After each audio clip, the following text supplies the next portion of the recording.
गुरुर्ब्रह्मा गुरुर्विष्णु गुरुर्देवो महेश्वरः गुरुरेव परं ब्रह्म तस्मै श्री गुरवे नमः।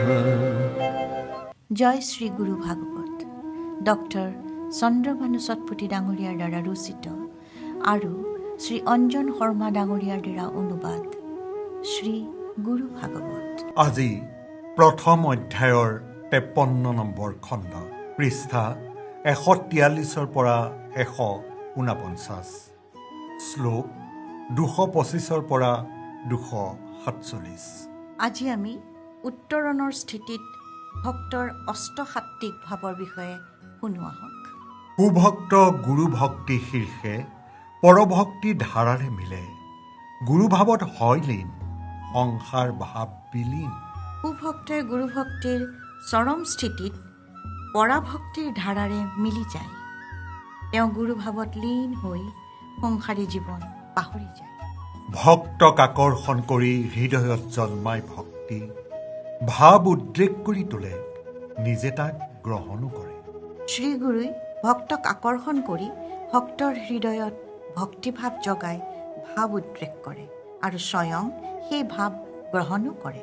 গুৰুৰ কৃপা অবিহনে হৃদয়ত ভক্তি নজন্মে, নিমিলে জ্ঞান আৰু কৰ্ম, নিমিলে ভক্তি পুণ্য ধৰ্ম। শ্ৰীগুৰুৰ কৃপা লাভ কৰিব নোৱাৰিলে অন্তৰত ভক্তিভাৱ জাগ্ৰত নহয় আৰু জ্ঞান কৰ্মকে ধৰি ভক্তি পুণ্য ধৰ্ম একোৱেই লাভ কৰিব নোৱাৰে। গুৰু কৃপা শক্তিৰ বলেৰে দূষিত বুদ্ধিবোৰ কমে, বিবেক শক্তি উৎপন্ন, বুদ্ধি হয় নিত্য নিত্য। শ্ৰীগুৰুৰ কৃপা শক্তিৰ বলেৰে দূষিত বুদ্ধিবোৰ হ্ৰাস পায় আৰু বিবেক শক্তি জাগ্ৰত হোৱাৰ ফলত নিত্য অনিত্য বোধ কৰিবলৈ ধৰে।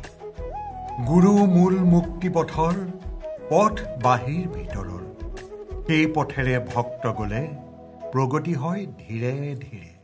শ্ৰীগুৰুৱে মুক্তিৰ বাহ্যিক আৰু আন্তৰিক দুয়োটা পথেই দৰ্শন কৰে। ভক্তই যেতিয়া সেই পথেৰে অগ্ৰসৰ হয় তেতিয়া ধীৰে ধীৰে প্ৰগতি কৰিবলৈ ধৰে। গুৰু শক্তিৰ সঞ্চাৰেৰে দিব্য ভাৱ মনত জাগে, ভাৱনা হয় ভক্তিময়, কৰ্ম হয় পুণ্যময়। গুৰু শক্তিৰ সঞ্চাৰৰ দ্বাৰা মনত দিব্য ভাৱ জাগি উঠে তথা ভাৱনা ভক্তিময় আৰু কৰ্ম পুণ্যময় হৈ পৰে। শ্ৰীগুৰুৰ মুখলৈ চাই নিজকে সি পাহৰি যায়, নিদ্ৰা ভোজনকো পাহৰে, গুৰুদ্বাৰত পৰি থাকে। তাৰপিছত তেওঁ শ্ৰীগুৰুৰ মুখলৈ চাই থাকি নিজকে পাহৰি যায়। তেওঁ নিদ্ৰা আৰু ভোজনকো পাহৰি শ্ৰীগুৰুৰ দুৱাৰদলিত পৰি থাকে। ভক্তি বীজ ৰোপণ কৰি ভক্তক কৰে সি পাৱন, স্বভাৱৰ পৰিৱৰ্তন গুৰু কৃপা মূল কাৰণ।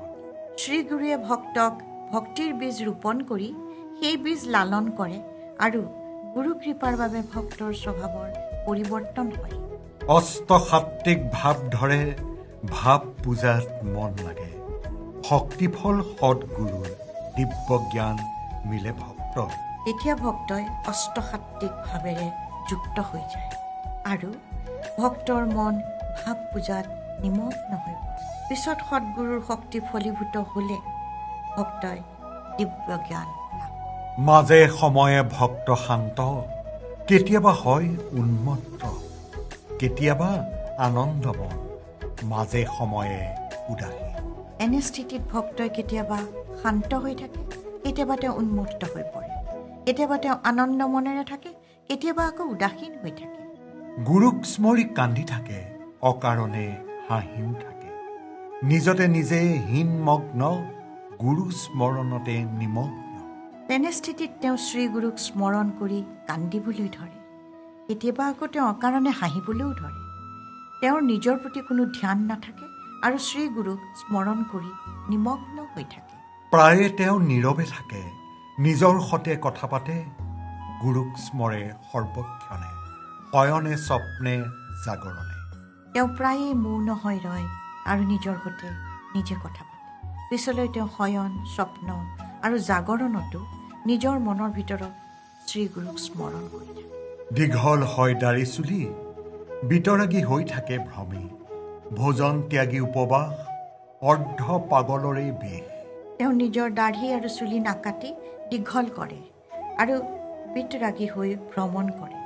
তেওঁ অন্ন পানী ত্যাগ কৰে আৰু অৰ্ধ পাগলৰ দৰে হৈ পৰে। গুৰু প্ৰেমত মজি থাকে, স্থান সলনি কৰি ফুৰে, বাহ্যিক ৰূপত চঞ্চল, নিশ্চল পিছে অন্তঃস্থল। তেওঁ গুৰু প্ৰেমত নিমগ্ন হৈ এটা স্থানৰ পৰা অন্য স্থানলৈ ভ্ৰমণৰত হয় আৰু বাহ্যিকভাৱে দেখাত চঞ্চল হ'লেও তেওঁৰ অন্তঃস্থল হৈ থাকে নিশ্চল।